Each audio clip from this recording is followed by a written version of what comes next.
Street light બેસાડવાની હોય એટલે નીચી ગુણવત્તાની લાઇટો બેસાડવામાં આવે છે.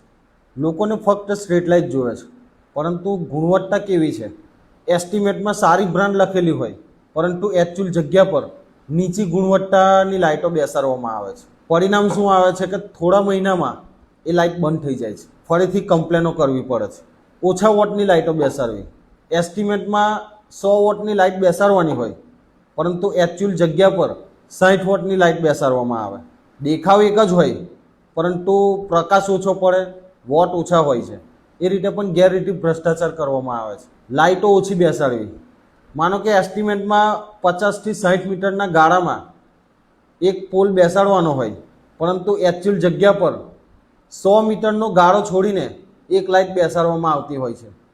એમ લાઇટોની બચત કરીને ગેરરીતિ ભ્રષ્ટાચાર કૌભાંડ કરવામાં આવે છે. હજુ પણ આગળ સ્ટ્રીટ લાઇટ અંગે વધુ વાત કરીશું. વધુમાં વધુ વિડીયોને શેર કરવા વિનંતી. ધન્યવાદ. જય હિન્દ, જય ભારત.